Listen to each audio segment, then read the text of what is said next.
आज की कहानी एक ऐसी चुड़ैल की होने वाली है जिसे नर्क के राजा धोखे से इंसानों की दुनिया में भेज देते हैं। बिना मर्जी के इंसानों की दुनिया में पहुंचने के बाद वो चुड़ैल कैसे इंसानों को परेशान करती है और कैसे नर्क के राजा से बदला लेती है, ये तो हमें कहानी देखने के बाद ही पता चलेगा। तो चलिए हम इस ड्रामे को स्टार्ट करते हैं। कहानी के स्टार्टिंग में हम हमारी मेल लीड नान को देखते हैं, जिसकी बॉडी में इस समय चुड़ैल की आत्मा होती है। वो यहाँ पे पहुँचने के बाद सिचुएशन समझने की कोशिश कर रही होती है। तभी मिस्टर जिन ऑर्गन ट्रांसफर करने की पेपर पे साइन करने के लिए कह रहे होते हैं ताकि वो अपनी दूसरी बेटी टेन टेन को नान की किडनी दे सके। ये सुनकर चुड़ैल अपने पावर का यूज करती है और अपने पास से एक किडनी उनके सामने रख देती है और कहती है कि कहीं आप इसी की तो बातें नहीं कर रहे हो। अब ये देखकर तो पिता हैरान हो जाते हैं। तब तक चुड़ैल अपनी दूसरी किडनी भी निकालकर उनके सामने रख देती है। मिस्टर जिन ये देखकर डरने लगती हैं और उसे राक्षस कहने लगते हैं।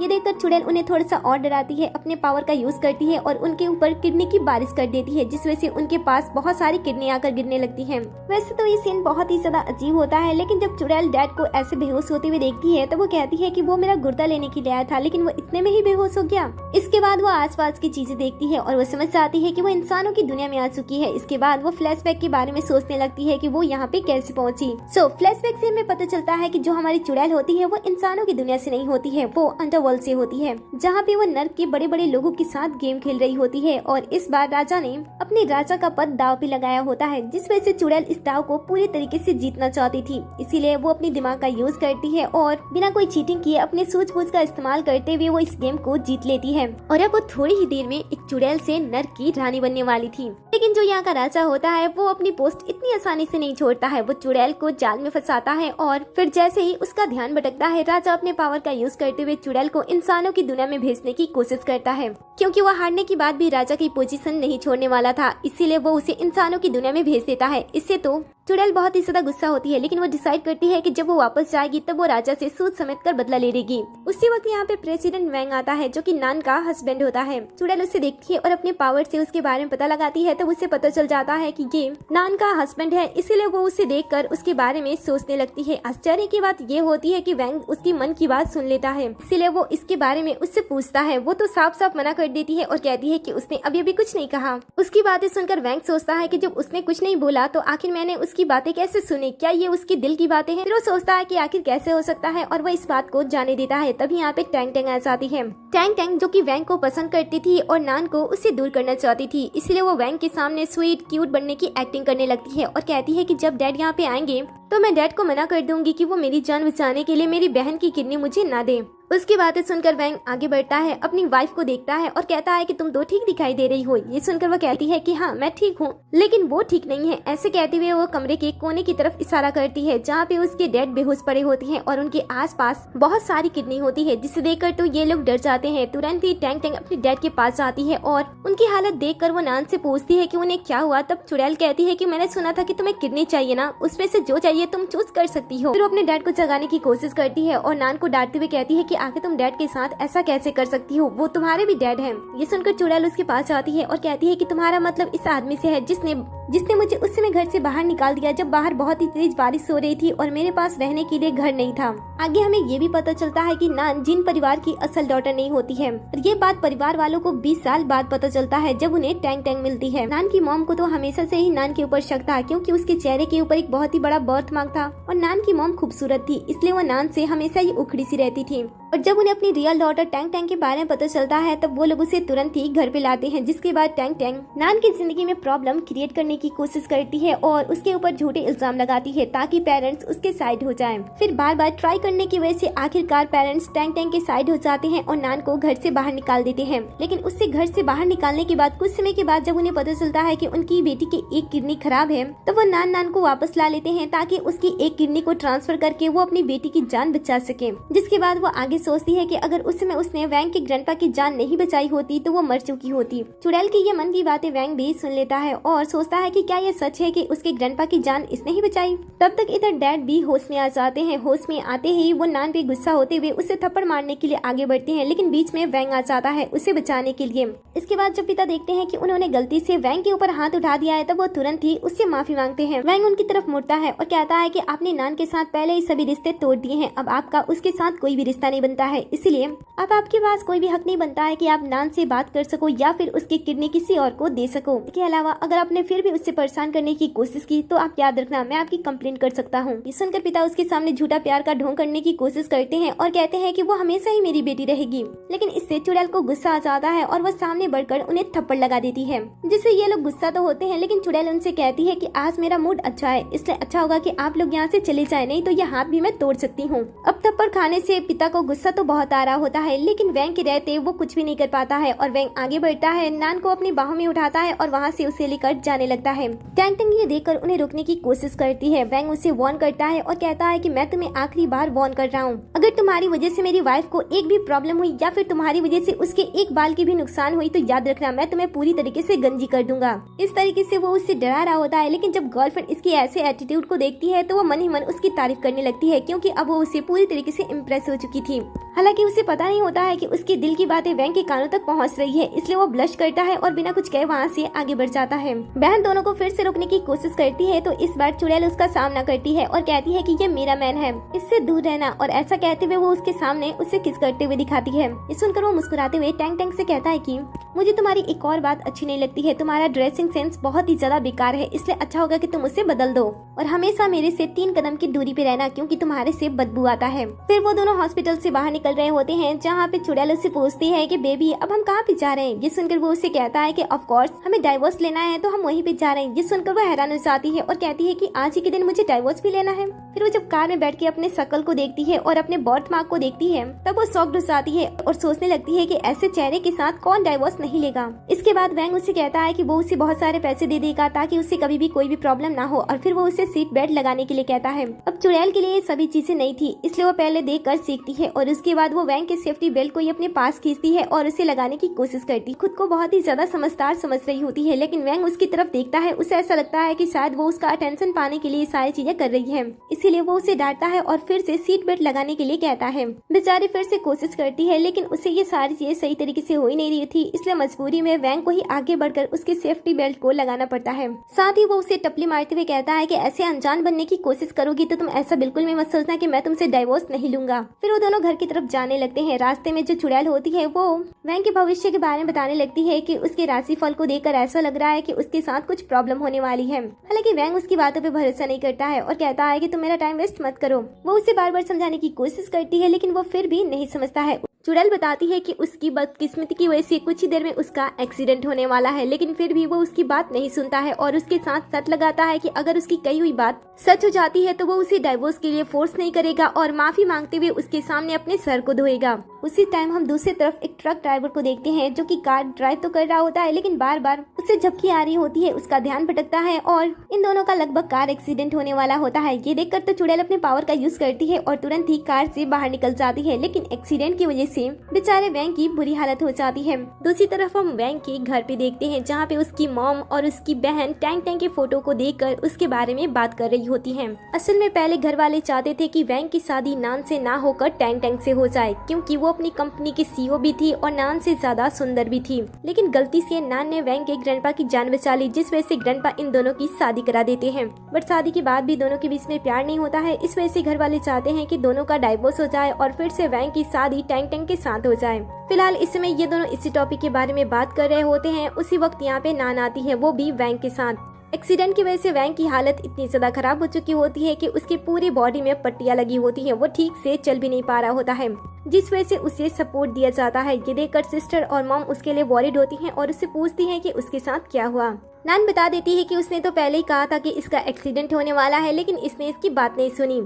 But Wang mom and sister को समझाता है कि उन लोगों को ज्यादा चिंता करने की कोई जरूरत नहीं है, वो जल्द से जल्द ठीक हो जाएगा।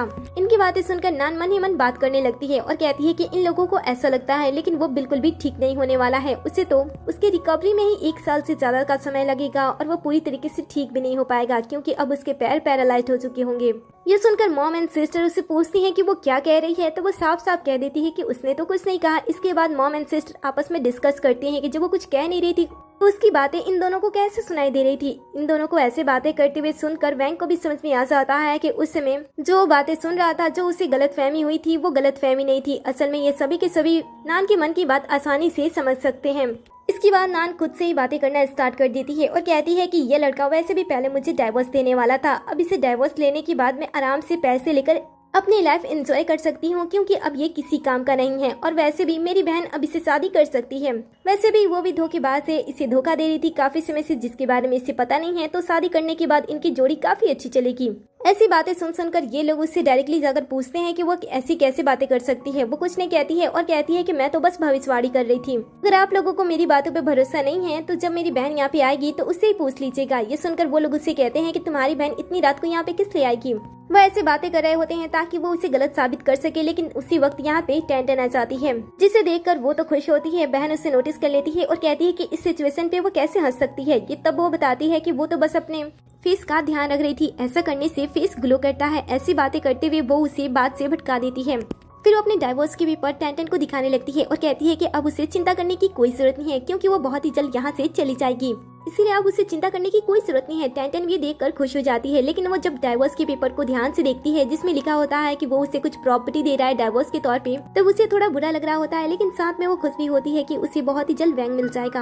आगे वो डाइवोर्स के पेपर पे वैंग को साइन करने के लिए कहती है और मन ही मन खुश हो रही होती है। वैंग अपने असिस्टेंट को बुलाता है, असिस्टेंट तुरंत ही पेन लेकर आ जाता है, जिससे वो उसे लात मारता है, सहारे से खड़े होता है। इसके बाद वो डाइवोर्स पेपर फाड़ देता है। ये देखकर नाना से पूछती है कि वो ऐसा क्यों कर रहा है। वैंग कहता है कि हमारा सौदा तुम भूल गई। इसके बाद हम फ्लैशबैक में देखते हैं कि उस टाइम जब वो दोनों शर्त लगा रहे थे कि एक्सीडेंट होगा या फिर नहीं होगा, तब उसने कहा था कि अगर एक्सीडेंट होगा तो वो डाइवोर्स नहीं देगा। ऐसे बातें कहते हुए वो उसे डाइवोर्स देने से मना कर देता है। साथ ही वो सोच रहा होता है कि अगर वो उसके पास रहती है तो वो सबके बारे में पता लगा सकता है, इसलिए वो डाइवोर्स देने से मना कर देता है। घर वाले भी उसके इस डिसीजन से खुश होते हैं। ये सुनकर टेंटन वैंग के पास आती है और कहती है कि अगर तुम उसे डाइवोर्स नहीं देते हो तो मेरा और तुम्हारा रिश्ता क्या होगा। असिस्टेंट ये सुनकर तुरंत ही कह देता है दूसरी औरत का।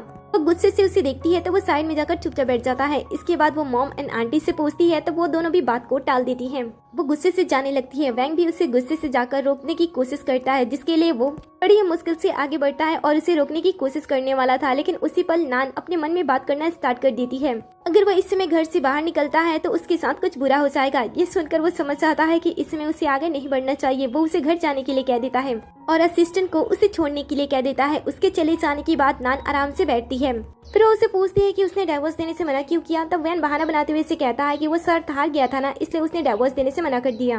वैन कहती है कि अच्छा ऐसी बात है तो तुम्हें शर्त को पूरी तरीके से पूरा करना होगा। ऐसे कहते हुए वो वहाँ पे पानी मंगाती है और उसे कहती है कि सबके सामने अपनी गलती को एक्सेप्ट करो और अपना सर धो। ये करने से वो मना कर देता है। तब नान उससे कहती है कि ठीक है, अगर तुम ये नहीं कर सकते हो तो मैं डाइवोर्स पेपर पे तुम्हें साइन करना होगा। वैंग बड़े ही चालाकी से कहता है कि डाइवोर्स पेपर तो फट चुके हैं, लेकिन तब वो अपने पावर का यूज करते हुए फटे हुए कागज को आसानी से जोड़ देती है और साइन करने के लिए कहती है, लेकिन वो उसके सामने नाटक करता है और कहता है कि वो तो घायल है ना, वो साइन नहीं कर सकता है। वो तुरंत ही अपने पावर का यूज करते हुए उसे पूरी तरीके से एक पल में ठीक कर देती है और कहती है कि जल्दी से कॉन्ट्रैक्ट पेपर पे साइन करो, लेकिन वो साइन भी नहीं करता है और माफी भी नहीं मांगता है, जिस वजह से नान अपने पावर का यूज करते हुए उसे उल्टा टांग देती है और माफी मांगने के लिए कहती है और साथ ही अपने सर के बाल को भी धोने के लिए कहती है और उसे मजबूरी में सारी बातें उसे माननी पड़ती है। इसके बाद नान आराम करने के लिए अपने कमरे में चली जाती है। अगले सीन में हम नान को देखते हैं जो कि शावर लेकर बाहर आती है और अपने चेहरे को ध्यान से देखती है। क्योंकि उसके पास पावर्स होती हैं, इसलिए वो अपने आप को खूबसूरत बनाने का फैसला करती है। जिसके बाद वो जादुई चावल लाती है, उसमें जादुई मंत्र डालती है और उसको यूज करने वाली होती है। तभी बाहर से वैंग उसे आवाज देने लगता है, क्योंकि उसे भी शावर लेना था। लेकिन जब कुछ समय हो जाने के बाद भी दरवाजा ओपन नहीं होता है, तब वो दरवाजे को खोलने की कोशिश करता है। इत्तेफाक से उसी समय नान भी दरवाजा खोलती है और अचानक से वैन के आने की वजह से वो गिरने वाली होती है, लेकिन वैन उसे बचा लेता है। इसमें दोनों एक दूसरे के काफी नजदीक होते हैं। वैंग उसे बड़े ही प्यार से देखता है और मन में सोचता है कि वो कितनी ज्यादा सुंदर है। उसे वो सुंदर तो लग रही होती है, लेकिन डायरेक्टली वो उसे कॉम्प्लीमेंट नहीं देता है, बल्कि उसे छेड़ते हुए उसकी बहन से कंपेयर कर देता है और कहता है कि तुम्हें मेकअप ट्राई करना चाहिए। ये सुनकर उसे गुस्सा आ जाता है, जिस वजह से वो कुछ नहीं कहती है और जाकर सो जाती है। वैंग को भी ऐसा लगता है कि उसने कुछ ज्यादा ही कह दिया, इसलिए वो उसे मनाने के लिए अपना कार्ड उसे दे देता है। कार्ड को देखते ही वो बहुत ही ज्यादा खुश हो जाती है और सो जाती है। लेकिन रात के समय पूरे टाइम उसके दिमाग में खाने पीने की चीजें घूम रही होती है और वो सिर्फ और सिर्फ खाने पीने की चीजों के बारे में ही सोची जा रही होती है। वो खुद भी सोई नहीं होती है और लगातार खाने के बारे में सोच रही होती है, जिस वजह से वैंग को भी नींद नहीं आता है। वो नींद से जग जाता है और उसे डांटते हुए कहता है कि तुम हमेशा खाने पीने की चीजों के बारे में क्यों सोचती रहती हो। नान कहती है कि मैंने तो तुमसे कुछ कहा ही नहीं। इसके बाद वैंग अपने असिस्टेंट के पास कॉल करता है और वो जितने भी चीजों के बारे में सोच रही होती है वो सारी की सारी चीजें खरीद कर लाने के लिए कहता है। उसी समय असिस्टेंट जो कि टैंक को घर छोड़ने के लिए गया होता है, वो उससे पूछ रही होती है कि आखिर आजकल वैंग इस तरीके से बर्ताव क्यों कर रहा है। तो वो उसे दिलासा देने की कोशिश कर रहा होता है। उसी समय जब वैंग का कॉल आता है और वो नान के लिए इतनी सारी चीजें करता है तो वो ये देखकर बहुत ही ज्यादा गुस्सा हो जाती है। उस समय असिस्टेंट तुरंत ही उसे कार से निकाल देता है और खाने पीने की चीजें लाने के लिए चला जाता है। कुछ समय के बाद वो सारी चीजें लेकर घर पहुंचता है। नान सब कुछ देखकर बहुत ही ज्यादा खुश हो जाती है और खाना स्टार्ट कर देती है, लेकिन उसे लॉबस्टर खाना नहीं आ रहा होता है, जिस वजह से वैंग उसकी मदद करता है और बड़े ही प्यार से उसे अपने हाथों से खिलाता है। फिर जब उसका पेट भर जाता है तो वो तो वहाँ से चली जाती है, लेकिन वैंग अपने असिस्टेंट से कहता है कि अगली बार से तुम लॉबस्टर को ऐसे खरीद के लेकर आना कि उसे छिलने की जरूरत ना पड़े और वो उसे आसानी से खा सके। ये सुनकर असिस्टेंट बताता है कि वो कॉस्टली होते हैं, लेकिन वैंग उसकी परवाह नहीं करता है। उधर दूसरी तरफ हम टैंक को देखते हैं जो कि वैंग से गुस्सा होकर तो जा रही होती है, लेकिन किसी और को देखने के बाद वो बहुत ही ज्यादा खुश होती है और उसे गले से लगा लेती है। फिलहाल उस पर्सन का चेहरा तो नहीं दिखाया जाता है, लेकिन इनके बात करने के तरीके से ऐसा लगता है कि शायद ये दोनों कपल हैं। इसके बाद हमें अगली सुबह का सीन दिखाया जाता है, जहाँ पे सुबह सुबह नौकरानियां कपड़े लेकर नान के कमरे में पहुंचती हैं, लेकिन उन्हें नान से जेलसी होती है कि बदसूरत होने के बावजूद भी वो इतने बड़े घर की मेंबर बन चुकी है, इसलिए वो उसकी बुराई कर रहे होते हैं। नान उनकी बातें सुनती है। इसके बाद वो अपने पावर का यूज करते हुए उनकी आवाज को छीन लेती है। फिर वो आईने में जाती है, अपनी शक्ल को देखती है और उसके बाद वो नौकरानी को एक बड़े से बर्तन मंगाती है जिसमें वो अपनी जादुई चावल को रखी होती है और इसके बाद वो अपने पावर का यूज करते हुए उस जादुई चावल का यूज करते हुए अपने बर्थ मार्क को उस चावल में सोख लेती है। धीरे धीरे उसके बर्थ मार्क गायब होने लगते हैं और वो सफेद चावल काले हो जाते हैं। ये सारी चीजें दोनों नौकरानियों के सामने हो रही थी, जिस वजह से ये देखकर वो बुरी तरीके से डर जाती हैं और चीखते हुए कमरे से बाहर निकल जाती हैं। फिलहाल उनके मुंह से आवाज नहीं आ रहा होता है और तभी सामने से वैंग आ जाता है। वो उसे समझाने की कोशिश करती हैं कि नान में कुछ गड़बड़ है, लेकिन वो कुछ नहीं कह पाती हैं। उनकी बातें सुनकर वैंग कमरे में चला जाता है, जहाँ पे वो नान को देखता है जिसने इस समय अपने चेहरे पे मास्क पहना होता है। ये देखकर वैंग उससे इसके बारे में पूछता है, लेकिन वो सीधा जवाब नहीं देती है क्योंकि उसका चेहरा फिलहाल के लिए पूरी तरीके से ठीक नहीं है और उसे कुछ समय तक अपने फेस को ढक कर रखना होगा। तभी उसे अचानक से वैंग का फ्यूचर दिखाई देने लगता है, जहाँ पे वो देखती है कि उसकी बहन टैंग टैंग किसी के साथ मिलकर पूरे वैन फैमिली की प्रॉपर्टी, घर, ऑफिस सारी चीजें छीन लेती है और उन्हें घर से बाहर निकाल देती है। उससे फ्यूचर के दृश्य आ ही रहे होते हैं। तभी यहाँ पे मॉम और सिस्टर आ जाती हैं। उसे इस तरीके से देखकर वो उससे पूछते हैं कि वो क्या कर रही है, तो फिलहाल के लिए वो उन्हें जवाब नहीं देती है, लेकिन मन में उन्हीं सारी चीजों के बारे में सोच रही होती है कि आज टैंग टैंग उन्हें धोखा देने वाली है। वो उनकी प्रॉपर्टी, कंपनी और सारी चीजें उनसे छीन लेगी। ये सुनकर वो डर जाती है और मॉम के हाथ से तो सूप का बाउल नीचे गिर जाता है, लेकिन नान सही समय पे उस सूप को बचा लेती है और इसके बाद फिर से सोचने लगती है कि जल्दी से ये सारी चीजें खत्म हो जाए, उसके बाद वो अपना पैसा लेकर यहाँ से निकल जाएं। ये लोग उसकी बातें सुनते हैं और आपस में बात करने लगते हैं और कहते हैं कि अगर उनकी कंपनी बर्बाद हो जाती है और वो लोग बैंकरप्ट हो जाते हैं तो इसमें नान का भी घाटा हो सकता है, क्योंकि डाइवोर्स के बाद उसे कुछ नहीं मिलेगा। ये सुनकर उसे झटका लगता है क्योंकि उसे पैसे चाहिए थे, इसलिए वो फिलहाल के लिए उनकी मदद करने के लिए मान जाती है और तुरंत ही सभी को लेकर ऑफिस पहुंचती है, जहाँ पे सभी मिलकर आने वाले मुसीबत के बारे में वैंग को बता रहे होते हैं कि किस तरीके से टैंग टैंग आज उसकी कंपनी की सील को चुराने वाली है और उसे धोखा देने वाली है। ये सारी बातें सुनकर असिस्टेंट को भी भरोसा नहीं हो रहा होता है कि टैंग टैंग ऐसा कुछ भी कर सकती है, क्योंकि वो तो बहुत ही ज्यादा प्यारी है और वैंग भी इनकी बातों पे भरोसा नहीं कर रहा होता है। तब मॉम और सिस्टर दोनों ही वैंग को नान के हवाले कर देती हैं, जिसके बाद नान वैंग का कॉलर पकड़ती है और उसे खींचते हुए ऑफिस के अंदर लेकर चली जाती है और बाकी लोग भी उनके पीछे पीछे जाने लगते हैं। दूसरी तरफ हम टैंग टैंग को वैंग के ऑफिस में देखते हैं, जो कि सच में अपने प्लान के अकॉर्डिंग यहाँ पे पहुंच चुकी होती है और वैंग की कंपनी की सील को चुराने की कोशिश करती है। कुछ समय ढूंढने के बाद उसे कंपनी की सील मिल जाती है, जिसे पाने के बाद वो काफी खुश होती है और उसे रखने के बाद ऑफिस से बाहर निकल रही होती है। दूसरी तरफ से पूरे लोग भी आ रहे होते हैं। वैंग जब उसे यहाँ पे देखता है तो उसे पूछता है कि वो इस समय यहाँ पे क्या कर रही है। टैन टैन उसके सामने बहाना करती है और उसे कहती है कि वो उससे ही मिलने के लिए यहाँ पे आई थी। वैंग उसे कुछ नहीं कहता है, बस अंदर जाता है और कुछ चीजें चेक करता है। तब तक नान और टैंग के बीच में तू मैं स्टार्ट हो चुका होता है, जिसे टैंग टैंग बाहर निकलती है और यहाँ से निकलने की कोशिश करती है। उसी समय वैंग अपनी बहन की तरफ इशारा करता है कि वो उसे रोके। बहन आगे बढ़ती है और उसकी पर्स की तारीफ करते हुए उसे चेक करने की कोशिश करने लगती है, लेकिन टैंग टैंग अपने पर्स को उसके हाथ में जाने नहीं देती है। ये देखकर वैंग अपने असिस्टेंट से उसके पर्स को चेक करने के लिए कहता है। जैसे वो उसे चेक करने के लिए आगे बढ़ता है, उसी वक्त हम एक नए चेहरे को देखते हैं। इस पर्सन का नाम जा होता है और वो वैंग के साथ उसके ऑफिस में काम करता था, साथ ही वो वैंग का कजन भी था। वो यहाँ पे आता है जिसके हाथ में भी एक स्टैम्प होता है और वो वैंग को दिखाते हुए इसे पूछता है कि क्या तुम इसी चीज को ढूंढ रहे थे। तुरंत ही ये मौका देकर टैंग टैंग भी उसके सामने इनोसेंट बनने की कोशिश करने लगती है और कहती है कि क्या तुम इसके लिए मुझे रोक रहे थे, तुम्हें ऐसा लग रहा था कि मैंने इसे चुराने की कोशिश की है। फिर वो गुस्से में वहाँ से चली जाती है। जाओ भी इस स्टैम्प को अपने भाई के हाथों में सौंप कर वहाँ से चला जाता है। उनके चले जाने के बाद वो लोग सोच रहे होते हैं कि आखिर ये स्टैम्प जाओ के पास कैसे आया और वो यहाँ पे क्या कर रहा था। उसी समय वैंग भी बताता है कि ये स्टैम्प नकली है। ये सुनकर मॉम एंड सिस्टर दोनों ही नान से पूछते हैं कि आखिर चल क्या रहा है। वो अपने पावर का यूज करते हुए पता लगाती है कि वो दोनों कपल्स हैं और साथ ही वो इसके बारे में भी पता लगा लेती है कि वो इसमें कॉन्फ्रेंस रूम में है। अगर वो लोग उनके पास अभी जाते हैं तो उन्हें कुछ बड़ा देखने को मिल सकता है। उसकी बातें सुनकर सभी लोग कॉन्फ्रेंस रूम में पहुंचते हैं, जहाँ पे पहले से वो दोनों अंदर होते हैं, एक दूसरे के साथ रोमांस कर रहे होते हैं। तब तक ये सभी कमरे के बाहर पहुंच आते हैं और कमरे को खोलने की कोशिश करते हैं। अचानक से वहाँ पे पहुंच जाने की वजह से टैंग टैंग थोड़ी सी घबरा जाती है, इसीलिए वो जाओ को उसी रूम में छुपा देती है। इसके बाद वो दरवाजे को खोल देती है। अंदर आते ही सभी जाओ को ढूंढने की कोशिश करते हैं और नान तो थोड़ी ही देर के अंदर उसका पता लगा लेती है। फिर वो उसके पास जाने वाली थी, लेकिन उसी समय टैंग टैंग जाओ को बचाने के लिए बीच में आ जाती है और अपने बहन के ध्यान को भटकाने के लिए उसके चेहरे के ऊपर बात करती है। इसके बाद वो अपने पर्स से एक क्रीम निकालती है और अपनी बहन से कहती है कि अगर तुम इसे अप्लाई करती हो तो तुम बहुत ही ज्यादा सुंदर हो जाओगी। नान अपनी बहन के हाथों से कोई भी प्रोडक्ट लेने से साफ साफ मना कर देती है, क्योंकि उसे अपने पावर से पता होता है कि इस प्रोडक्ट के अंदर कुछ गड़बड़ी है। इसलिए वो उसे साफ तौर पे मना करते हुए आगे बढ़ती है, लेकिन उसकी बहन फिर से बीच में आ जाती है और क्रीम को उसके फेस पे लगाने की कोशिश करती है। उसी समय वैंग आ जाता है और उसका हाथ पकड़ लेता है। टैंग अब भी मासूम बनने की कोशिश करती है और अपनी बहन से कहती है कि तुम इसे लगा सकती हो, लेकिन वो मना करते हुए उसे ये कहती है कि अगर ये प्रोडक्ट सच में इतना ज्यादा अच्छा है तो इसे तुम्हें अपने ऊपर अप्लाई करना चाहिए। वो बहाना करती है कि उसने पहले से ही क्रीम लगाई है। तब नान अपने मन में बातें करने लगती है और कहती है कि मुझे पता है कि इसके अंदर कोई खतरनाक केमिकल है, इसे लगाने से मेरा चेहरा खराब हो जाएगा। इसकी ये बातें घर वालों तक पहुंच जाती है और वो इस बार सोचते हैं कि शायद नान से कोई गलतफहमी हुई होगी। इधर जाओ भी दोनों बहनों के बीच में आकर दोनों को रोकने की कोशिश कर रहा होता है। उसी समय नान उससे धक्का दे देती है और टैंग टैंग के आमने सामने खड़ी हो जाती है और कहती है कि जब ये प्रोडक्ट सच में इतना ज्यादा अच्छा है तो इसे तुम ही लगा लो। फिर वो उस प्रोडक्ट को उसके ही चेहरे पे लगाने की कोशिश करती है, लेकिन ये देखकर टैंग टैंग घबरा जाती है और यहाँ से भागने की कोशिश करती है, लेकिन नान उसे इतनी आसानी से जाने नहीं देती है। वो उसे पकड़ लेती है और उसके चेहरे पे प्रोडक्ट लगाने वाली होती है। उसी समय टैंग टैंग उसके फेस से मास्क को खींच लेती है और नान का चेहरा सबके सामने आ जाता है। इस समय नान बहुत ही ज्यादा सुंदर लग रही होती है और जैसे उसकी बहन का ध्यान भटकता है, तुरंत ही नान अपनी बहन के चेहरे पे सारा का सारा प्रोडक्ट लगा देती है। ये देखकर सभी हंसने लगते हैं और उसी समय नान गलती से अपनी बहन के कुछ बाल को भी जड़ से निकाल देती है, जिसके बारे में टैंग टैंग को पता भी नहीं चलता है।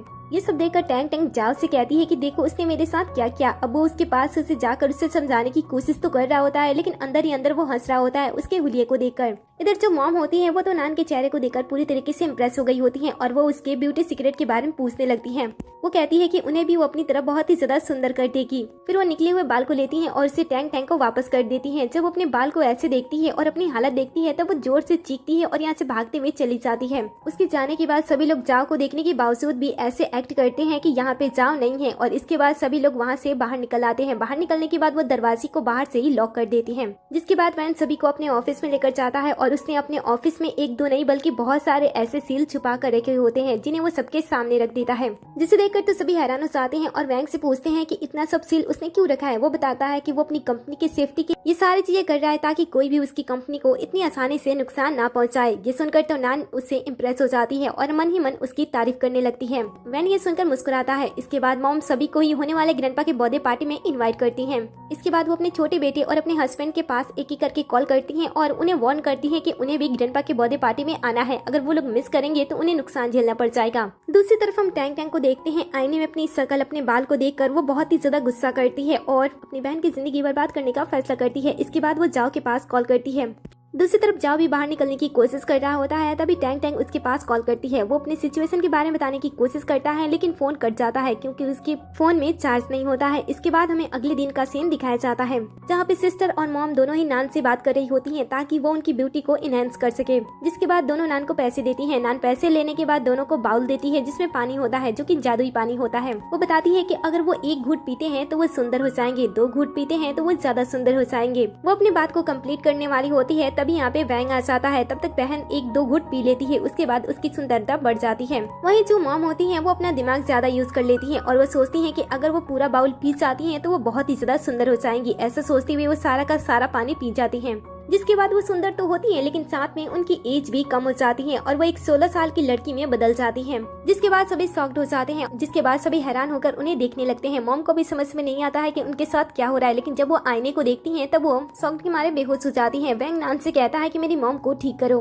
तब वो अपने पावर का यूज करते हुए उन्हें ठीक करने की कोशिश करती है, लेकिन वो पूरी तरीके से ठीक नहीं होती है। वो बताती है कि उसने अपना काम कर दिया है, लेकिन उन्हें ठीक होने में एक पूरे दिन का समय लगेगा। तभी उसी समय वैंग का छोटा भाई आ जाता है। अपने भाई को देखकर वो उसकी वाइफ के बारे में पूछता है कि उन दोनों का डाइवोर्स हुआ या फिर नहीं, उससे जल्द से जल्द शादी कर लेनी चाहिए। ऐसी बातें वो कर रहा होता है जिसे सुनकर मॉम को गुस्सा आ जाता है। वो चेयर को खसकाने की कोशिश करती है लेकिन वो होता नहीं है। तब उनकी बेटी उनकी मदद करती है। इसके बाद वो चेयर पे खड़े होते हुए अपने छोटे बेटे के कान खींचती है और उसे थप्पड़ मारती है। छोटे भाई को कुछ समझ नहीं आ रहा था, लेकिन जिस तरीके से वो बिहेव कर रही थी वो समझ रहा था कि ऐसे उसकी मॉम बिहेव करती है, इसलिए वो पूछता है कि क्या आप मेरी मॉम हो। ये सुनकर भाई बहन इशारा करते हैं कि सामने जो छोटी बच्ची दिखाई दे रही है वो उनकी मॉम ही है। इसके बाद वो नान को देखता है जो कि पहले से काफी बदल चुकी होती है, इसलिए वो उसे देखकर सोचता है कि शायद उसने प्लास्टिक सर्जरी से अपने चेहरे को चेंज कर दिया है। नान भी उसे ही देख रही होती है और उसके बाद वो मन में उसके बारे में सोचने लगती है और कहती है कि अच्छा, यही परिवार का सबसे छोटा बेटा है जो कि इतना ज्यादा नालायक है। और फिर वो उसके बारे में बातें करने लगती है जो कि सारी की सारी बातें बुरी ही होती है। ये सुनकर वो सोच रहा होता है कि आखिर उसके बारे में कौन बातें कर रहा है, लेकिन जब वो लगातार उसे देखता है तब उसे ऐसा लगता है कि शायद वही बातें कर रही है, जिस वजह से वो गुस्सा होकर उसे मारने की कोशिश करता है। लेकिन फैमिली वाले उसे रोकते हैं और समझाते हैं कि यहाँ पे क्या हो रहा है। वो उसकी मन की बातें सुन रहा है, ना कि उसने उसे कुछ कहा है। ये सुनकर वो शांत हो जाता है। तभी वैंग के पास उसका असिस्टेंट कॉल करता है और जाओ के बारे में बताता है कि वो अभी भी ऑफिस में ही लॉक है। ये सुनकर वो उसे कहता है कि तुम जाओ उसके ऊपर नजर रखो। वहीं दूसरी तरफ हम टैंग टैंग को देखते हैं जो कि अपने हुलिये को देखकर बहुत ही ज्यादा गुस्सा कर रही होती है और साथ ही वो जाओ को कॉल कर रही होती है। अचानक से उसे रियलाइज होता है कि कहीं वो अभी भी ऑफिस में लॉक तो नहीं है, इसलिए वो चेक करने के लिए ऑफिस में जाती है जहाँ पे जाओ सच में फंसा हुआ होता है। वो उसे बाहर निकालती है, उसे सील को दिखाती है, लेकिन कुछ समय के बाद इन्हें पता चलता है कि जो सील इनके हाथ में लगी है वो भी नकली है। जिसके बाद वो लोग दूसरा प्लान बनाते हैं और अपने चेहरे को ढकते हुए यहाँ से चले जाते हैं, लेकिन असिस्टेंट ने उन दोनों को साथ में देख लिया होता है। बाद में टैंग टैंग जाओ के दिए हुए मेडिसिन का यूज करते हुए अपने चेहरे को वापस से ठीक कर लेती है और उसके बाद वो ग्रैंडपा के बॉडी पार्ट में जाने के लिए रेडी हो रही होती है, जहाँ पे वो बहुत ही ज्यादा पैसा खर्च करती है। पेरेंट्स उसे खुश देखकर खुश हो रहे होते हैं, लेकिन टैंग टैंग उनके ऊपर गुस्सा करती है और कहती है कि आप लोग मुझसे बिल्कुल भी प्यार नहीं करते हो, अगर करते हो तो मेरी शादी वैंग से करा दो। ये सुनकर वो लोग बताते हैं कि उन्होंने उसके लिए एक रास्ता ढूंढ लिया है। उन्होंने नान के रियल मॉम को ढूंढ लिया है जो कि जुआ खेलती है, जिससे वो पार्टी में ले जाकर नान की रेपुटेशन खराब करने का फैसला करते हैं ताकि वो वैंग और टैंग टैंग की शादी करा सके। अगले सीन में हम पार्टी का सीन देखते हैं जहाँ पे सभी पर्सन आए होते हैं। कुछ देर के अंदर ग्रैंडपा अपने पूरे परिवार के साथ एंट्री लेते हैं। टैंग टैंग जैसे ग्रैंडपा को देखती है वो उनके पास आती है और क्लोज होने की कोशिश करती है, लेकिन ग्रैंडपा उसे अपने आप से दूर कर देते हैं। ये देखकर वो अपनी बहन की बुराई करने लगती है, लेकिन उसकी बुराई घर का कोई भी मेंबर नहीं सुनता है। ये सुनने के बावजूद भी वो फिर से जब बुराई करती है तब वैंग आगे बढ़ के उसे थप्पड़ लगा देता है और कहता है कि मेरी वाइफ के बारे में कुछ भी गलत मत बोलना। उसी समय नान की एंट्री होती है जहाँ पे सभी लोग उसे बदसूरत एक्सपेक्ट कर रहे होते हैं कि वो बहुत ही बुरी तरीके से यहाँ पे आएगी, लेकिन जब वो यहाँ पे आती है तब वो सबके सोच को बदल देती है, क्योंकि वो इसमें बहुत ही ज्यादा सुंदर लग रही थी। लड़के तो लड़के, लड़कियां भी उसे देखती रह जाती हैं। वैंग भी उसके पास आता है उसे अपने साथ लेकर जाने के लिए, लेकिन वो बड़ी एटीट्यूड से उसके पास अपने पर्स को रखते हुए आगे बढ़ जाती है। कुछ लड़कियां तो उसकी ब्यूटी सीक्रेट को जानने की कोशिश करती हैं, तब वो उन्हें अपनी मैजिकल दवाई बेचने की कोशिश करती है। उसी समय टैंग टैंग भी बीच में आ जाती है और नान के ऊपर इल्जाम लगाती है कि वो झूठी है। तब वो फिर से अपने मन में बातें करना स्टार्ट कर देती है और इस टाइम ग्रैंडपा उसकी मन की बातें सुनते हैं। वो समझ नहीं पाते हैं कि वो कैसे सुन रहे हैं। तब बाकी घर वाले ग्रैंडपा को समझा देते हैं कि उनके साथ क्या हो रहा है। तभी नान ग्रैंडपा के पास आती है और उन्हें अंदर लेकर जाती है। कुछ समय के बाद ग्रैंडपा सभी को शुक्रिया अदा करते हैं कि सभी लोग उनके बर्थडे पार्टी में आए हैं। इसके बाद कुछ लोग आगे बढ़ के ग्रैंडपा को अपने अपने गिफ्ट देने लगते हैं, जिसमें से एक लड़की ग्रैंडपा को एक बहुत ही ज्यादा कीमती गिफ्ट देती है, जो कि संत वांग जैसे महान पर्सन की कोरियोग्राफी होती है, जो कि ग्रैंडपा को बहुत ही ज्यादा पसंद आता है। लेकिन उसी समय जब नान उसे देखने के बाद मन ही मन खुश हो रही होती है कि संत वांग तो उसके साथ ही रहते हैं, वो भी हेल में। वो सोचती है कि वो वापस आने के बाद उनसे कई सारी पेंटिंग बनाएगी और उसे यहाँ पे लेकर बेचने के बाद अमीर हो जाएगी। उसी वक्त उसकी बहन पीछे से आती है और धक्का मारते हुए उसके जूस को उस पेंटिंग पे गिरा देती है, जो कि बहुत ही ज्यादा बुरा साबित होता है, जिस वजह से आसपास के लोग भी नान को बुरा भला कहने लगते हैं। नान उनकी सभी बातें सुनने के बाद भी शांत रहती है और कहती है कि इसमें इतनी ज्यादा सीन क्रिएट करने की क्या जरूरत है, अगर ये खराब भी हो गई है तो मैं इसे फिर से बनवा सकती हूँ, वो भी संत वांग से कह के। ये सुनकर तो लोग उसे पागल समझने लगते हैं, क्योंकि संत वांग की डेथ तो कई टाइम पहले ही हो चुकी थी। लेकिन किसी भी पर्सन को ये नहीं पता होता है कि नान मतलब कि जो चुड़ैल थी वो तो संत वांग के साथ ही रहती थी, और उसके लिए नर्क से किसी को बुलाना या फिर उसे काम कराना बिल्कुल भी मुश्किल काम नहीं है। जिसके बाद वो ग्रैंडपा को भरोसा दिलाती है, क्योंकि घर वालों को तो पहले से ही उसके ऊपर भरोसा होता है। उसी समय यहाँ पे जाओ भी आ जाता है, जो कि उसके ऊपर हंस रहा होता है। तभी वो अपने पावर का यूज करते हुए अपने बालों से एक बाल पेन निकालती है, उसके ऊपर जादुई मंत्र बोलती है और उसके बाद वो नर्क का दरवाजा खोल देती है। कुछ ही देर के अंदर सबके सामने नर्क का दरवाजा खुल चुका होता है, जिसके अंदर से संत वांग चलते हुए बाहर आ रहे होते हैं। उन्हें बाहर आते हुए देखकर सभी हैरान हो जाते हैं। कोई भी समझ नहीं पाता है कि नान आखिर है कौन जिसने मरे हुए इंसान को भी नर्क से बाहर बुला लिया है। संत वांग भी नान को देख रहे होते हैं। इसमें वो उनके साथ बहुत ही अदब से पेश आती है, उनके सामने झुकती है। संत वांग को उसके ऊपर शक होता है कि जो लड़की हेल में तहलका मचाती थी वो यहाँ पे इतनी ज्यादा शांत कैसे हो सकती है। तभी वो मन ही मन में उनसे बात करना स्टार्ट कर देती है कि वो इसमें प्रॉब्लम है, एक लड़की ने उसे अपनी जाल में फंसा लिया है और इसलिए उनकी मदद चाहिए। तो अगर वो उसकी मदद कर देती हैं तो वो हेल में वापस आने के बाद किसी को भी परेशान नहीं करेगी, और वो लोग अगर नहीं चाहते हैं कि वो हेल में आए तो वो हमेशा के लिए यहाँ पे भी रुक सकती है। ये सुनकर तो संत वांग बहुत ही ज्यादा खुश होते हैं, क्योंकि वो लोग हमेशा से इससे परेशान रहते थे, इसलिए वो उसकी मदद करते हैं। लेकिन जब वो आगे बढ़ते हैं तब उन्हें पता चलता है कि जिस चीज को उनके नाम पे यहाँ पे लाया गया है वही नकली है। इसके बाद वो अपने पावर का यूज करते हुए सबके सामने अपनी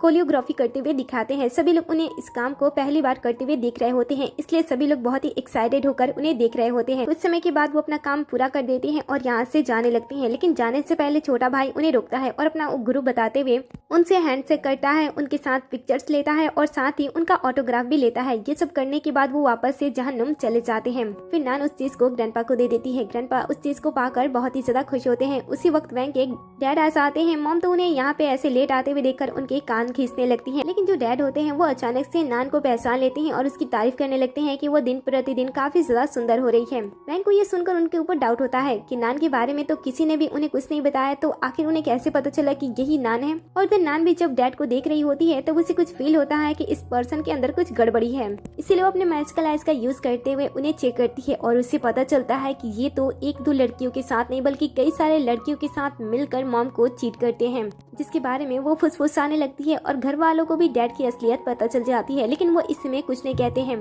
क्योंकि आज ग्रैंडपा का बर्थडे होता है, इसलिए वो सब कुछ बाद में निपटाने का फैसला करते हैं। उसी समय यहाँ पे जाओ भी आ जाता है। जाओ के साथ डैड बहुत ही अच्छी तरीके से बात कर रहे होते हैं, जो कि ये देखकर छोटे भाई को जेलसी होती है। वो अपने डैड से कहता है कि आप इतने लंबे समय के बाद घर वापस आए हो, लेकिन फिर भी अपने बच्चों से मिलने के बजाय आप जाओ से ऐसे मिल रहे हो कि लग रहा है कि वही आपका बेटा है। ये सुनकर नान को फिर से शक होता है। उन दोनों को साथ में देखकर वो फिर से अपने पावर का यूज करती है और इसे पता चल जाता है कि ये दोनों सच में बाप बेटे हैं। अब घर वालों को जब ये बात पता चलती है तब उन्हें बहुत ही बड़ा शौक लगता है, लेकिन सबसे बड़ा शौक वैंग को लगता है, क्योंकि वो जाओ को अपना सबसे अच्छा दोस्त समझता था। वो तो सदमे से बेहोश हो जाता है। तुरंत ही नान उसकी मदद करती है और उसे होश में लाती है, लेकिन तब तक ग्रैंडपा की तबीयत खराब हो जाती है और वो बेहोश हो जाते हैं। वो लोग उन्हें संभालते हैं और उनके कमरे में उन्हें शिफ्ट करते हैं। तभी जो डैड होते हैं वो डॉक्टर को बुलाने के लिए घर से बाहर निकल जाते हैं, लेकिन नान को पता होता है कि वो डॉक्टर को बुलाने नहीं जा रहे हैं बल्कि खूबसूरत लड़कियों के पास जा रहे हैं। ये सुनकर छोटे भाई को गुस्सा आता है और वो उनका पीछा करने का फैसला करता है। मॉम भी नान के सामने आती हैं और उनसे रिक्वेस्ट करती हैं कि वो उनकी डैड की जान बचाए। वो उनके सामने झुकने की भी कोशिश करती हैं,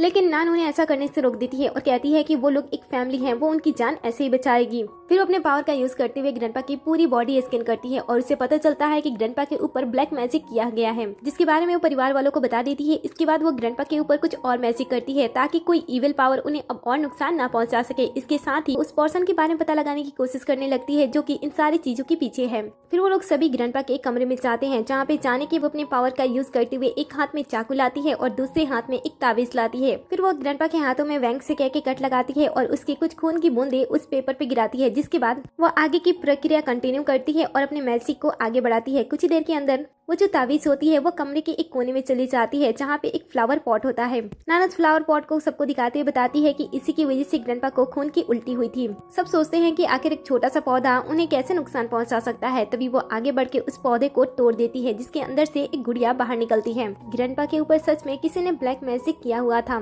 आगे नान ब्लैक मैजिक के बारे में सभी बातें घर वालों को बता देती है और ये भी बता देती है कि इसके पीछे कौन था। असल में इन सारी चीजों के पीछे डैड थे, जाओ था और तो और एक और पर्सन था, सिस्टर का फियांसे, जो कि इन सारी चीजों में उन सभी के साथ मिला हुआ था। अब ये सब जानकर तो उन लोगों को बहुत ही ज्यादा गुस्सा आता है, लेकिन फिलहाल के लिए वो ग्रैंडपा को ठीक करने पे फोकस करते हैं। आगे नान अपने पावर का यूज करते हुए सबके सामने एक बहुत ही बड़ा सुई लाती है, जिससे ग्रैंडपा को लगाया जाएगा ताकि वो ठीक हो जाए। लेकिन जब वो इतनी बड़ी सुई को देखते हैं वो डर जाते हैं। नान उन्हें समझाती है, फिर अपने पावर का यूज करते हुए उस बड़े से सुई को आसानी से ग्रैंडपा के बॉडी के अंदर डाल देती है और ग्रैंडपा के लिए मेडिसिन बनाने के लिए चली जाती है। ग्रैंडपा तो नान से बहुत ही ज्यादा इम्प्रेस होते हैं और घर वालों को कहते हैं कि वो उसका खास ख्याल रखें। तभी नान अपने हाथों में एक बड़ी सी मेडिसिन लेकर आ जाती है और ग्रैंडपा को उसे खाने के लिए कहती है। अब मेडिसिन का साइज तो बहुत ही ज्यादा बड़ा होता है, लेकिन फिर भी ग्रैंडपा को उस मेडिसिन को खाना पड़ता है ताकि वो पूरी तरीके से ठीक हो जाए। अब सब कुछ ठीक हो जाने के बाद और सभी चीजों के बारे में पता लग जाने के बाद नान को बहुत सारे पैसे मिलते हैं, जिसे देखकर वो बहुत ही ज्यादा खुश होती है। वैंग उसे ऐसा करते हुए देख रहा होता है और कहता है कि तुम्हें पैसों से ज्यादा खुशी मिलती है क्या? ये सुनकर वो उससे कहती है कि वो अपनी लाइफ में एक और काम भी करना चाहती है। ऐसा कहते हुए अपने पावर का यूज करती है और अचानक से दोनों के सोल को एक दूसरे की बॉडी में ट्रांसफर कर देती है। जिसके बाद वैंग जब नान की बॉडी में जगता है तब वो तो बहुत ही ज्यादा गुस्सा करता है, लेकिन नान जो कि वैंग की बॉडी में जगती है उसे बहुत ही ज्यादा अच्छा लगता है। वो अपने मसल चेक कर रही होती है। ये देखकर वो उसके पास आता है, उसके ऊपर गुस्सा करता है और सभी चीजें ठीक करने के लिए कहता है। नान कहती है कि वो कुछ भी नहीं करने वाली है फिलहाल के लिए, क्योंकि उसका हमेशा से सपना था कि वो किसी मैन की बॉडी का एक्सपीरियंस ले, और वैसे भी 20 मिनट के बाद तो सब कुछ ठीक हो जाएगा। लेकिन नान उसके ऊपर बहुत ही ज्यादा गुस्सा करता है और वहाँ से जाने की कोशिश करता है, लेकिन वो उसे जाने नहीं देती है। वो उसे बेड पे धक्का देती है और कहती है कि बस मेरा एक और क्वेश्चन है, अगर तुम जंगल में फंस जाते हो और तुम्हें वॉशरूम जाना होता है और तुम्हारे पास 2 बोतल है, एक बड़ी बोतल एक छोटी बोतल, तो बताओ तुम किसे यूज करोगे? ये सुनकर वो गुस्से में उसे जवाब देता है और कहता है कि तुम्हें पता है ना कि तुम एक औरत हो, आखिर तुम ऐसी बातें कैसे कर सकती हो? नान कहती है कि मुझे पता है कि मैं एक औरत हूँ, लेकिन इस समय मैं एक मेल की बॉडी में हूँ, तो मैं तुमसे पूछ सकती हूँ। इसके बाद वो यहाँ से जाने की कोशिश करती है। वैंग उसे रोकता है और पूछता है कि तुम अब कहाँ पे जा रही हो? ये सुनकर वो उसे कहती है कि मुझे घर में कहीं स्केल ढूंढना होगा। ये सुनकर वो उसे पूछता है कि वो किस लिए? तब नान उससे कहती है कि उसे किसी पर्सनल चीज को चेक करना है। ये सुनकर वो समझ जाता है कि वो किस बारे में बात कर रही है, इसीलिए वो उसे रोकता है और धीरे धीरे उसकी तरफ बढ़ने लगता है उसे किस करने के लिए, लेकिन नान उसके चेहरे पे पंच मारती है, जिस वजह से वो नीचे गिर जाता है और तभी समय बदल जाता है और दोनों नॉर्मल हो जाते हैं। जिसके बाद वो जगती है तब वो देखती है कि वैंग बेहोश पड़ा हुआ है। वो उसे जगाती है लेकिन वो जगता नहीं है, तब वो समझ जाती है कि मैजिक की वजह से वो बेहोश है। इसीलिए वो थोड़ी सी घूमने का, थोड़ा सा एंजॉय करने का फैसला करती है और वैन की बहन के साथ क्लब पहुंच जाती है, जहाँ पे वो बहुत सारे मेल मॉडल को बुलाती है और उनके साथ एंजॉय करती है। उनसे अपनी पूरी खातिरदारी करवा रही होती है। कुछ लड़के उसे फ्रूट्स खिला रहे होते हैं, कुछ उसे बैक मसाज दे रहे होते हैं, कुछ उसके पैरों की मालिश कर रहे होते हैं और दोनों लड़कियां लड़कों के बारे में बात कर रही होती हैं। वहीं दूसरी तरफ हम वैंग को देखते हैं। रात के 3 बजे उसे होश आता है। जब वो उठता है तब वो अपने फोन को चेक करता है। वो सोचता है कि शायद जो कुछ भी हुआ था इस वजह से नान उसे शर्मा रही है और शायद वो उसे पसंद करती है, इसलिए वो उसके पास नहीं आ रही है। वहीं दूसरी तरफ हम नान को देखते हैं, जो कि उसके बारे में तो वो याद करना तो क्या उसके बारे में सोच ही नहीं रही होती है। वो तो आराम से अपना मसाज ले रही होती है और दूसरी तरफ वैंग तो लगातार उसके बारे में ही सोची जा रहा होता है। उसे नींद भी नहीं आ रही होती है। वो सिर्फ उसके बारे में ही बात कर रहा होता है और उसके बारे में ही सोच रहा होता है। दूसरी तरफ हम नान को देखते हैं, जो कि यहाँ पे मजे कर रही होती है, लेकिन कुछ समय के बाद उसे अचानक से वैंग की याद आने लगती है कि किस तरीके से वो उसकी केयर करता है, बड़े प्यार से उसे खिलाता है और उसके इतना ज्यादा सीन क्रिएट करने के बावजूद भी उसके ऊपर थोड़ा सा भी गुस्सा नहीं करता है। उसके बारे में सोचते सोचते वो सो जाती है। वहीं दूसरी तरफ हम छोटे भाई को देखते हैं, जो कि डैड के ऊपर निगरानी रख रहा होता है, लेकिन तभी यहाँ पे टैंग और जाव आ जाते हैं, जो कि उसे ऐसा करते हुए देख लेते हैं और उसे मारकर बेहोश कर देते हैं। डैड भी यहाँ भी आ जाते हैं, क्योंकि उन्हें भी शक हो चुका होता है, इसलिए उन्होंने पहले ही इन दोनों को इसके बारे में बता दिया था। जिसके बाद ये लोग डैड को जख्मी हालत में घर वापस जाने के लिए कहते हैं, ताकि वो मॉम का अटेंशन क्रैक कर सके। फिर वो घर पे जाते हैं अपने झूठे टूटे हुए पैर के साथ, लेकिन मॉम तो पहले से ही रेडी होती है। वो उन्हें देखते ही उन्हें कोड़े से मारना स्टार्ट कर देती है। वो उन्हें बहुत ही बुरी तरीके से मारती है, क्योंकि वो उनके ऊपर बहुत ही ज्यादा गुस्सा थी। उसी समय घर के बाकी लोग भी आ जाते हैं। अब डैड को उम्मीद नहीं थी कि उन्हें इतनी ज्यादा मार पड़ेगी और उन्हें बिल्कुल भी आइडिया नहीं था कि इन लोगों को उसके ऊपर शक है।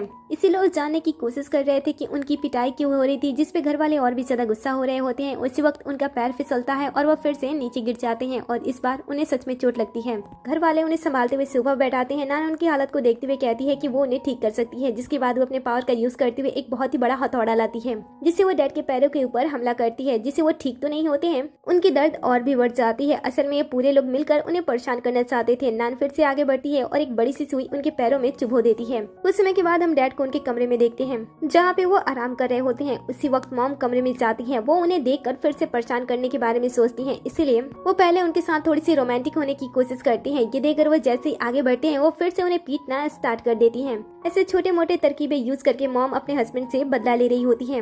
जो नान होती है वो छुपकर ये सारी चीजें देखकर एंजॉय कर रही होती है।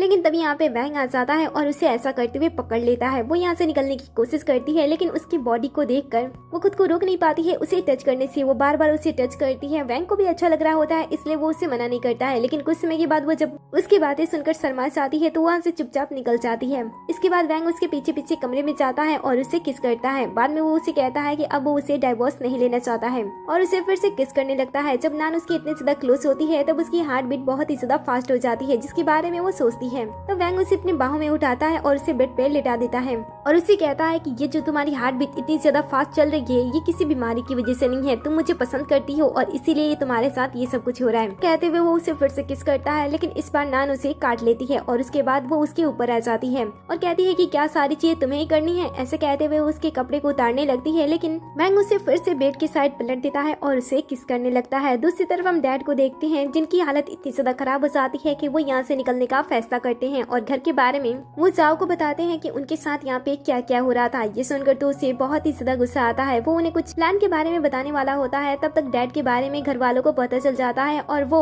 सारे के सारे मिलकर डैड को पागल खाने भेज देते हैं। जिसके बाद मॉम सीधा ऑफिस पहुँचती है जहाँ पे वो एक एक करके सभी मेंबर से मिलती है और उन्हें पता चलता है कि कंपनी के लगभग सारे के सारे मेंबर्स उन्हें धोखा दे रहे हैं। वो सभी पर्सन को रंगे हाथ पकड़ लेती हैं और जो उन्हें ये सब कुछ करने के लिए कह रहा था उसके बारे में पता लगाती है, जो कि कोई और नहीं बल्कि जाओ ही होता है। जाओ को भी कुछ समय के अंदर इन सारी चीजों के बारे में पता चल जाता है, इसलिए वो तुरंत ही दूसरे भाई को जान से मारने की कोशिश करता है। लेकिन उस समय तक वैंग और नान दोनों ही वहाँ पे उसे बचाने के लिए पहुंच जाते हैं, जहाँ पे जाओ और वैंग के बीच में कुछ समय तक बहस होता है। जाओ उससे कंप्लेन करता है कि हर बार तुम्हें कुछ अच्छी चीजें मिलती थी, मुझे नहीं मिलती थी। उनकी ऐसी घिसी पीटी बातें सुनकर नान का दिमाग खराब हो जाता है, इसलिए वो अपने पावर का यूज करते हुए जाओ को सबक सिखाती है और फिर वो दोनों आसानी से छोटे भाई को बचा लेते हैं। लेकिन जाओ इतनी आसानी से सब कुछ खत्म नहीं करने वाला था। उसके हाथ में चाकू होता है और वो नान के ऊपर हमला करने की कोशिश करता है, जिसे बचाने के लिए बीच में वैंग आ जाता है। लेकिन नान भी अपनी सेफ्टी जानती थी, वो उसके ऊपर पैरों से हमला करती है और पूरे हीरो के अंदाज में वो वैंग को भी संभाल लेती है। तब तक यहाँ पे पुलिस वाले भी आ जाते हैं और जाओ को पकड़कर अपने साथ लेकर चले जाते हैं। आखिर में जब सब कुछ ठीक हो जाता है तब पूरा परिवार साथ में मिलकर खाना खा रहे होते हैं, जहाँ पे वो अच्छी बातें कर रहे होते हैं और साथ में बहुत ही ज्यादा खुश हो रहे होते हैं। तभी अचानक से नान को वोमिटिंग जैसा फील होता है, इसलिए वो वॉशरूम चली जाती है। उसकी ऐसी हालत देखकर घर वालों को ऐसा लगता है कि शायद वो प्रेग्नेंट हो सकती है।